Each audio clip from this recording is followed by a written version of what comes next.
প্রিয় শিক্ষার্থী, আশা করি তোমরা মহান সৃষ্টিকর্তার ইচ্ছায় ভালো আছো, বাসায় আছো এবং নিরাপদে আছো। আমি তোমাদেরকে মনোবিজ্ঞান বিষয়ের অনলাইন ক্লাসে স্বাগত জানাচ্ছি। আজকে আমি তোমাদেরকে মনোবিজ্ঞান দ্বিতীয় পত্রের পঞ্চম অধ্যায়ের মানসিক চাপ এবং মানসিক চাপ মোকাবেলা এই অধ্যায় থেকে মানসিক চাপের উৎস এবং কিভাবে মানসিক চাপ মোকাবেলা করা যায় এই দুইটি শিক্ষণফল নিয়ে কথা বলবো। আমি গত ক্লাসে তোমাদেরকে মানসিক চাপ কি, মানসিক চাপের বৈশিষ্ট্য এবং মানসিক চাপ তত্ত্ব এবং কোন কোন পরিস্থিতিতে মানসিক চাপগুলা আমাদের মধ্যে আসে সেই বিষয়গুলো সম্পর্কে বলেছিলাম। আজকে এই অধ্যায় থেকে মানসিক চাপের উৎস এবং চাপ মোকাবেলা এই বিষয় সম্পর্কে তোমাদেরকে আমি বলছি। আমি উপস্থাপনায় আছি সাইদুর রহমান, সহকারী অধ্যাপক, মনোবিজ্ঞান বিভাগ, চট্টগ্রাম কলেজ।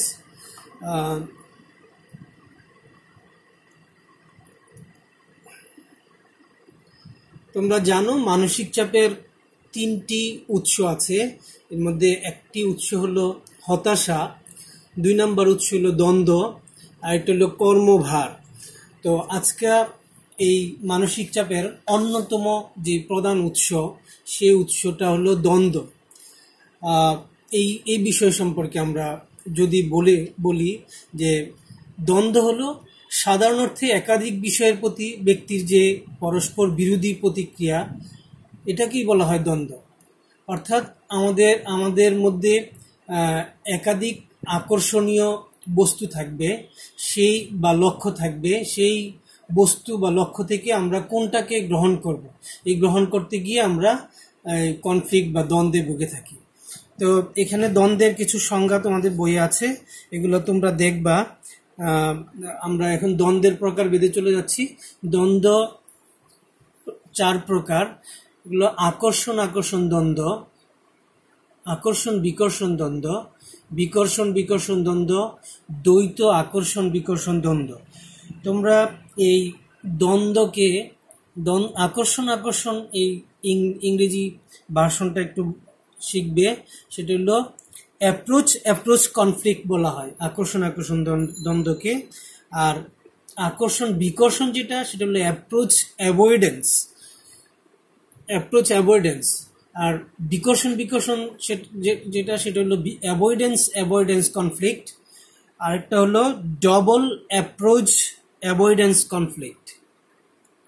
আমরা এখন এই আকর্ষণ দ্বন্দ্ব তোমাদেরকে ফিগারের মাধ্যমে দেখাচ্ছি। তোমরা এই ফিগারটাতে দেখতে পাচ্ছ যে এখানে এই প্লাস সাইন ব্যক্তির সামনে দুইটা সমান আকর্ষণীয় দুইটা লক্ষ্যবস্তু আছে, অর্থাৎ দুইটা লক্ষ্যবস্তু ব্যক্তির নিকট আকর্ষণীয়। এখন এই দুইটা আকর্ষণীয় থেকে তাকে একটা গ্রহণ করতে হবে, তখন ব্যক্তি দ্বন্দ্বে ভুগে থাকে। যেমন আমরা এখানে উদাহরণ হিসাবে এখানে আমি দেখাচ্ছি যে ভালো চাকুরি এবং কমনওয়েলথে বৃত্তি।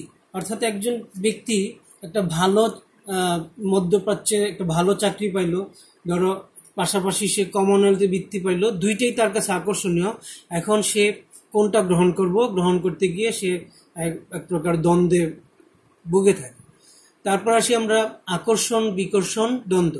এই ফিগারটাতে তোমরা দেখো যে এখানে একটা ধনাত্মক লক্ষ্যবস্তু আছে, আর একটা আছে ব্যক্তির সামনে ঋণাত্মক লক্ষ্যবস্তু। এখন এই দুইটা লক্ষ্যবস্তু থেকে ব্যক্তি কোনটাকে গ্রহণ করব, সেই গ্রহণ করতে গিয়ে সে এক প্রকার দ্বন্দ্বে ভুগে থাকে। আমি এখানে তোমাদের উদাহরণ হিসাবে বলছি যে বেশি বেতনের চাকরি কিন্তু দুর্গম এলাকায়। আবার আরেকটা উদাহরণ তোমরা দেখো যে পাত্রীর জন্য ছেলে পাওয়া গেছে কিন্তু তার বদ অভ্যাস আছে। অর্থাৎ ব্যক্তির সামনে লক্ষ্যবস্তুটাতে ধনাত্মক আছে, আবার ঋণাত্মক আছে। এখন তাকে এই লক্ষ্যবস্তু থেকে গ্রহণ করতে গিয়ে সে এক প্রকার দ্বন্দ্বে ভুগে থাকে। এবার আসি আমরা বিকর্ষণ দ্বন্দ্ব। এটা আমরা আকর্ষণ আকর্ষণ দ্বন্দ্বের ঠিক বিপরীত একটা চিত্র বা ফিগার। এখানে আকর্ষণ আকর্ষণ দ্বন্দ্বে যেখানে দুইটা ধনাত্মক লক্ষ্যবস্তু ছিল, এখানে হলো দুইটা ঋণাত্মক লক্ষ্যবস্তু। তাহলে দুইটা ঋণাত্মক লক্ষ্যবস্তু, এই ঋণাত্মক এই দুইটাই তার অপছন্দ, কিন্তু তাকে একটা গ্রহণ করতে হবে। যেমন উদাহরণ হিসেবে বলছি, মাস্টার্স পাস ছেলে চাকরি পেয়েছে, কিন্তু চাকরি পেয়েছে কেরানি, যেটা তার কাছে কাম্য নয়। আবার যোগদান না করলে বেকারত্ব বরণ করতে হবে। তাহলে বোঝা গেল যে ছেলে মাস্টার্স পাস কিন্তু চাকরি পেয়েছে কেরানি, দুইটাই কিন্তু যেটা তার কাছে কাম্য নয়। দুইটা লক্ষ্যবস্তুই তার মধ্যে নেগেটিভ, যেখান থেকে তাকে একটা গ্রহণ করতে হচ্ছে, ফলে তার মধ্যে একটা দ্বন্দ্ব আসছে। এবার আসো দ্বৈত আকর্ষণ বিকর্ষণ দ্বন্দ্ব। দ্বৈত আকর্ষণ বিকর্ষণ দ্বন্দ্বের মধ্যে এখানে তোমরা দেখতে পাচ্ছ ব্যক্তির সামনে দুইটা লক্ষ্যবস্তু, প্রত্যেকটা লক্ষ্যবস্তুরই ধনাত্মক এবং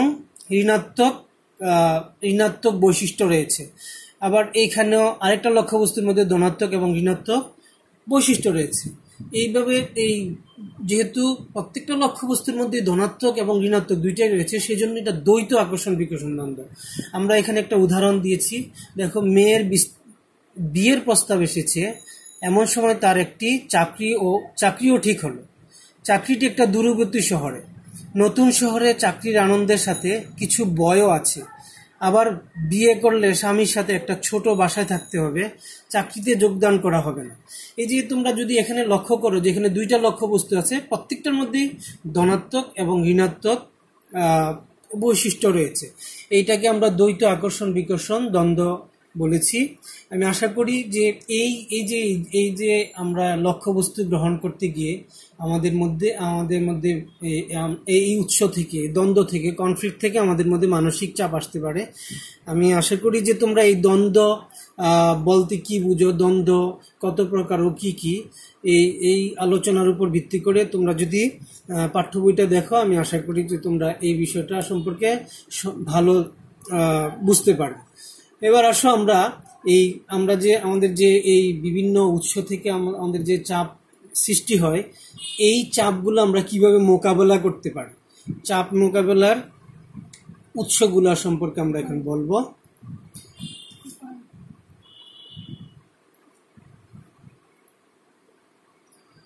চাপ মোকাবেলার প্রধানত তিনটি উপায় আছে। একটা হলো চাপমূলক পরিস্থিতির পুনর্মূল্যায়ন, আরেকটি হলো সামাজিক সহায়তা লাভের উদ্যোগ, আরেকটি হলো আত্মরক্ষামূলক কৌশল। এই তিনটা চাপ মোকাবেলা সম্পর্কে আমি তোমাদেরকে সংক্ষেপে বলছি। এক নম্বর হলো চাপ পরিস্থিতিমূলক পুনর্মূল্যায়ন। চাপ পরিস্থিতিমূলক পুনর্মূল্যায়নের ক্ষেত্রে একজন ব্যক্তিকে যা করতে হয় তা হচ্ছে, প্রথমত ব্যক্তি জীবনের বিভ্রান্তিকর, নেতিবাচক ও সংকটময় পরিস্থিতির পুনর্মূল্যায়ন করে ইতিবাচক দিকসমূহের উপর মনোযোগী হওয়া। তোমরা এখানে দেখো যে আমাদের জীবনে বিভিন্ন সময় আমাদের মধ্যে নেতিবাচক বা বিভ্রান্তিকর এরকম বিভিন্ন পরিস্থিতি এসে সম্মুখে হাজির হয়, যেগুলো আমার মধ্যে চাপ সৃষ্টি করে। এখন আমাকে চিন্তা করতে হবে যে কিভাবে আমি এই পরিস্থিতিগুলোকে, এই চাপটাকে আমি পোষণ করব বা লালন করব, নাকি না এই চাপমূলক পরিস্থিতিটাকে পুনর্মূল্যায়ন করব। সে ধরো আমি কোনো একটা চাকরি পরীক্ষা অবতীর্ণ হলাম, সেখানে আমার খুব আশা ছিল যে আমি চাকরিটা পাবো, কিন্তু আমি চাকরিটা পাইনি, ফলে আমার মধ্যে আমি খুব মানসিক চাপে ভুগছি। কিন্তু তোমাকে এখানে চিন্তা করতে হবে যে কি পুনর্মূল্যায়ন করতে হবে, কি কারণে আমি চাকরিটা পেলাম না, আমার প্রস্তুতির কোনো ঘাটতি আছে। এরকম চিন্তা করে তুমি ভালোভাবে প্রস্তুতি নিয়ে আরেকটা চাকরি পরীক্ষা অবতীর্ণ হলা, ওখানে আবার তুমি কৃতকার্য হলা। এইভাবে তোমাকে সেই পরিস্থিতিগুলোকে পুনর্মূল্যায়ন করে দেখতে হবে যে তোমার এই পরিস্থিতি বা যেই পরিস্থিতিতে তোমার মধ্যে চাপ আসলো, সেই চাপটার মধ্যে কোনো ঘাটতি ছিল কিনা বা গলদ ছিল কিনা, যার ফলে তুমি চাপের সম্মুখীন হয়েছো। ঠিক এরকমভাবে দ্বিতীয়ত ব্যক্তি জীবনে যেখানে নেতিবাচক আবেগ জমা থাকে সেগুলা ইতিবাচক আবেগীয় অবস্থায় প্রকাশ করা। আমরা আমাদের মধ্যে এরকম বিভিন্ন পরিস্থিতিতে আমরা নেতিবাচক আবেগ আমাদের মধ্যে থাকে, সেগুলাকে ইতিবাচক পজিটিভ ওয়েতে দেখার চেষ্টা করতে হবে, ফলে আমরা মানসিক চাপ থেকে মুক্ত থাকতে পারব। তৃতীয়ত, জীবনের অপ্রীতিকর পরিস্থিতির ক্ষেত্রে নিজের মধ্যে নিয়ন্ত্রণ ক্ষমতা তৈরি করা। এটা স্বভাবতই প্রত্যেক মানুষের মধ্যে বিভিন্ন অপ্রীতিকর পরিস্থিতি সম্মুখীন হবা তোমরা, যেটা তোমার নিয়ন্ত্রণ করার ক্ষমতা তোমার মধ্যে তৈরি করতে হবে, তাইলে তুমি তোমার চাপ থেকে, মানসিক চাপ থেকে বাঁচতে পারবে। এবার আসো সামাজিক সহায়তা লাভের উদ্যোগ। তো সামাজিক সহায়তা দুই ধরনের হয়ে থাকে, একটা হলো সাংগঠনিক সামাজিক সহায়তা, আর একটা হলো কার্যভিত্তিক সহায়তা। তো সাংগঠনিক সামাজিক সহায়তা হলো যে তুমি যখন কোনো চাপে ভোগো, সেই ক্ষেত্রে তুমি তোমার বন্ধু বান্ধব, আত্মীয় স্বজন বা খুব কাছের মানুষ, এদের সাথে বিভিন্ন রকম আলাপচারিতা বা ইন্টারেকশন, মিথস্ক্রিয়ার মাধ্যমে তুমি তোমার চাপটাকে দূরীভূত করতে পারো। যেমন এই বর্তমান করোনা ভাইরাস পরিস্থিতিতে আমরা বাসায় আছি, সারাক্ষণ এরকম বিভিন্ন চাপে ভুগছি, ফলে আমরা আমাদের কাছের বন্ধু বান্ধবের সাথে বা আমাদের সাংগঠনিক যে বিভিন্ন বন্ধু বান্ধব থাকে তাদের সাথে কথাবার্তা বলে বা প্রিয়জনের সাথে কথাবার্তা বলে আমি আমার চাপটা কমাতে পারি। তারপরে কার্যভিত্তিক সহায়তা, যেমন আমাদের কাজে, আমরা যেখানে কাজ করি সেই কাজের ক্ষেত্রে আমাদের বন্ধু বান্ধবের মাধ্যমে যদি আমরা সমর্থন পাই বা সাপোর্ট পাই, সেই ক্ষেত্রেও আমরা আমাদের এই চাপটাকে দূরীভূত করতে পারবো। তারপরে this is the very important কৌশল, একটা হলো আত্মরক্ষামূলক কৌশল, অর্থাৎ নিজে আত্মরক্ষামূলক কৌশলের মাধ্যমে আমরা আমাদের চাপটাকে দূরীভূত করতে পারি। প্রিয় শিক্ষার্থী, আমরা ব্যক্তিত্ব তত্ত্বে তোমাদের এই সিগমুন্ড ফ্রয়েডের মনোসমীক্ষণ তত্ত্বের কথা বলেছিলাম। তোমরা জানো যে সিগমুন্ড ফ্রয়েড মানুষের ব্যক্তিত্বের যে কাঠামো, সেই কাঠামোকে 3টা উপাদানের মাধ্যমে বিশ্লেষণ করেছেন। সেই উপাদানগুলো হলো ইট, ইগো এবং সুপার ইগো। তোমরা জানো ইট পরিচালিত হয় তোমার প্লেজার প্রিন্সিপাল দ্বারা, অর্থাৎ সুখ নীতি দ্বারা, আর ইগো পরিচালিত হয় রিয়েলিটি প্রিন্সিপাল দ্বারা বা বাস্তব নীতি দ্বারা, আর সুপার ইগো পরিচালিত হয় মোরালিটি প্রিন্সিপাল দ্বারা, অর্থাৎ নৈতিকতার নীতি দ্বারা। তো আত্মরক্ষামূলক কৌশলটা হলো এই যে ইট সুখ নীতি দ্বারা পরিচালিত হয় আর সুপার ইগো নৈতিকতার নীতি দ্বারা পরিচালিত হয়। ইগো এই সুপার ইগো, ইডের চাহিদা এবং সুপার ইগোর মধ্যে সমন্বয় করতে গিয়ে সে যখন পেরে ওঠে না বা সমন্বয় সাধন করতে পারে না, তখন ব্যক্তিকে এই দুইটা অবস্থার সাথে একটা তোমার আত্মরক্ষামূলক কৌশলের তোমার আশ্রয় নিতে হয়।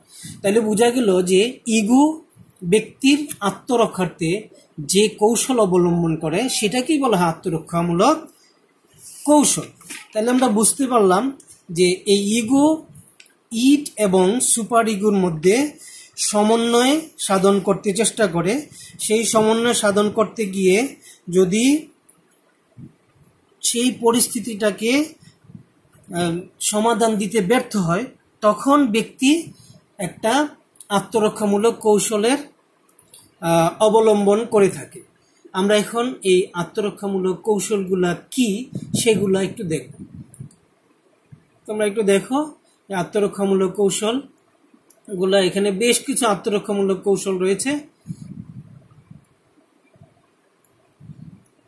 একটা হলো অবদমন, তারপর অপব্যাখ্যান, প্রতিক্রিয়া গঠন, উন্নীতকরণ, একত্বকরণ, প্রক্ষেপণ, অন্তর্মুখিতা, অবাস্তব কল্পনা।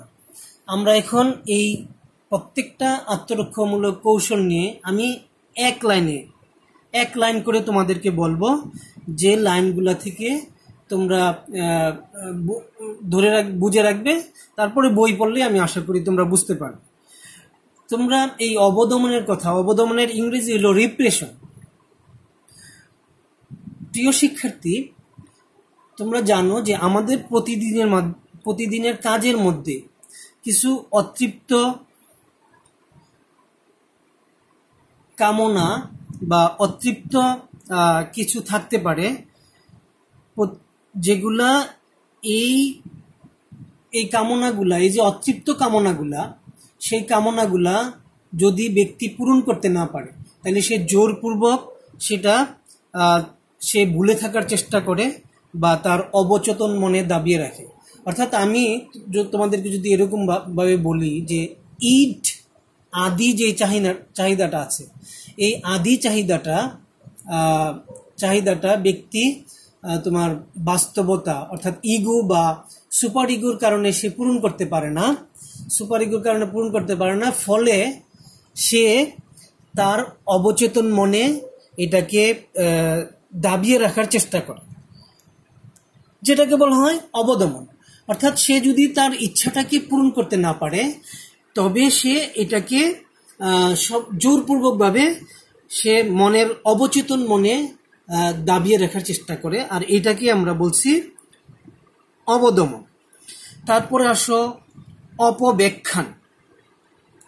অপব্যাখ্যান জিনিসটা হলো যে ব্যক্তি তার কৃতকর্মের মূল কারণটা ডেকে রেখে ভিন্ন ধরনের উদ্ভট যুক্তি উপস্থাপন করে, কেননা ব্যক্তির উক্ত আচরণ সমাজে গ্রহণযোগ্য না। তাহলে বোঝা গেল যে ব্যক্তির এমন কিছু কৃতকর্ম আছে যেই কৃতকর্মটা সমাজে গ্রহণযোগ্য নয়, তো ফলে ব্যক্তি একটা মানসিক চাপে ভুগে, তখন সে নিজে আত্মরক্ষামূলক একটা কৌশল নেয়। কৌশলটা হলো এরকম অপব্যাখ্যা করে, এটা এই আচরণটাকে সে অপব্যাখ্যা করে থাকে। তাইলে বোঝা গেল যে সে নিজেকে সামাজিক নিন্দার হাত থেকে রক্ষা পাওয়ার জন্য সে তোমার অপব্যাখ্যা করে থাকে। আচ্ছা, তারপর আসে প্রতিক্রিয়া গঠন হলো ব্যক্তি যে আচরণটি করার ইচ্ছা সামাজিক ও নৈতিকতার চাপে তার উল্টো আচরণ করে থাকে। আমি প্রতিক্রিয়া গঠনটা তোমাদেরকে যদি বলি, খুব সহজে একটা উদাহরণের মাধ্যমে বলছি। সেটা হলো, সে ধরো একজন মহিলার পরপর 3টা মেয়ে সন্তান হইল, চতুর্থ সন্তানটা সে খুব আশা করেছিল তার ছেলে সন্তান হবে, কিন্তু তারপরেও সে মেয়ে সন্তান হইল।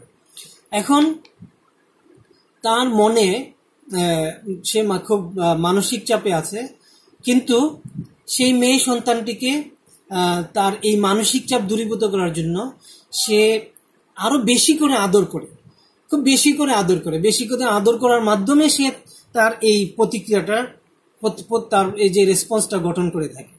আর এটাকে আমরা বলছি প্রতিক্রিয়া গঠন। তারপরে আসো উন্নীতকরণ। তাহলে ব্যক্তির মধ্যে এমন কিছু তোমার আকাঙ্ক্ষা থাকে যেটা তোমার সে তোমার অন্য একটা বিষয়বস্তুর সাথে সে নিজেকে তোমার